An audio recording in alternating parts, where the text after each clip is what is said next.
Hi everyone, so just a quick update in our COVID pandemic.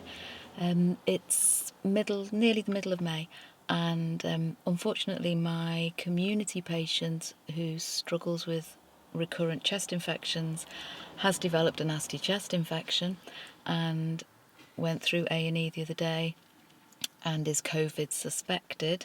So obviously that means full PPE. He has a tracheostomy, so it's aerosol generated procedures when I see him. So luckily for me, my local district general hospital, who also is where one of the team members is working, Gavin, invited me in when I contacted them, and they very kindly did a full face mask fitting for me and provided me with enough fitted face piece masks for the planned sessions I had for this gentleman in the week, together with a visor. And that gave me time then to pursue emails to the clinical commissioning group and to the community team that this patient's part of, because he is one of our NHS patients, because we are an NHS provider too. And so it was up to his community team to provide the PPE that I needed, as well as his care team needed. That was a struggle. I felt that there was emails backwards and forwards over a number of days, and I felt that the people I was communicating with were trying hard and understood the need, but it became very clear that it's difficult for patients in the community, COVID suspected, with complex needs, as to where the funding for the PPE comes from and who's responsible for providing it. So in the end, that worked out fine, and by the end of the week, I was provided with plenty of fitted face piece masks. So that's fine. So we're wearing full apron, gloves, mask, visor, and obviously in the house we take the apron off, the gloves off, wash our hands, then put clean gloves on again to come out through the door and handle the door handles, and then take them off at the car and take the mask off into my PPE bin, and then do our hands again. So that's all going okay. The rest of the team were doing well.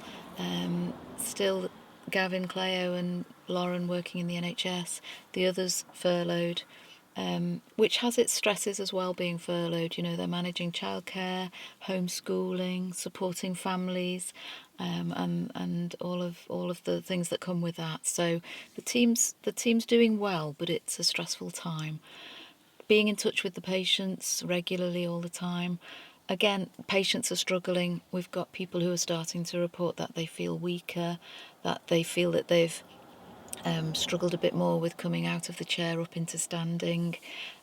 One gentleman very upset the other day in tears because he's 12 months post-stroke, and before the lockdown we were doing some really nice recovery more proximally at his shoulder, with some early movement control and postural control, and he was upset 2 months after having any physio, and he feels that he's taken a step backwards with that. I was trying to reassure him, I'm sure we can pick that up again quickly when we're allowed to. BBTA is doing well, lots of contact with my tutor colleagues. We've had our BBTA meeting online, which we covered some of the AGM agenda. We also did a really good strengths, weaknesses, opportunities and threats exercise, and looked at what our priorities are for the next few years. So that was really good, reflective thinking and goal setting, and also looking at our mission statement and what we want, where we want to take the Bobath Tutors group over the next few years. So that was great. Also looking at updating on neurophysiology. Remember, we're there for you, everybody out there. Clinical questions, complex rehab, things that you're struggling with, or if you just want a little bit of clinical reflective conversation, we're online. You can contact us by email, and we'll put time aside for you, so do be in touch. Obviously a lot of our courses at the moment are postponed, and you can see everything you need to see on the website, and we're hoping they'll come on board again soon. The other Zoom things I'm doing at the moment is quite a few Zoom patient multidisciplinary team meetings, so with the OT and the speech therapist and the solicitor and the case manager, meetings to make sure that we're on the right track with our planning and our goal setting with our patients, so that things don't slow down too much. Although we're not seeing them face to face, we can still make things move forwards for them. That's good. And really, that's where we're up to. I mean, the good news is they've told us that the garden centres are going to open mid-May, which is great, and will be nice to get out and buy some bedding plants. And we're hoping too that mid-May we'll have more information from the government and the Chartered Society of Physiotherapy about starting to consider what we need to do to plan towards face-to-face treatment sessions in the clinic in the future. So it would be nice to get some information and guidelines from that so that we can start to make plans. So really that's where we're up to. Everybody's doing okay.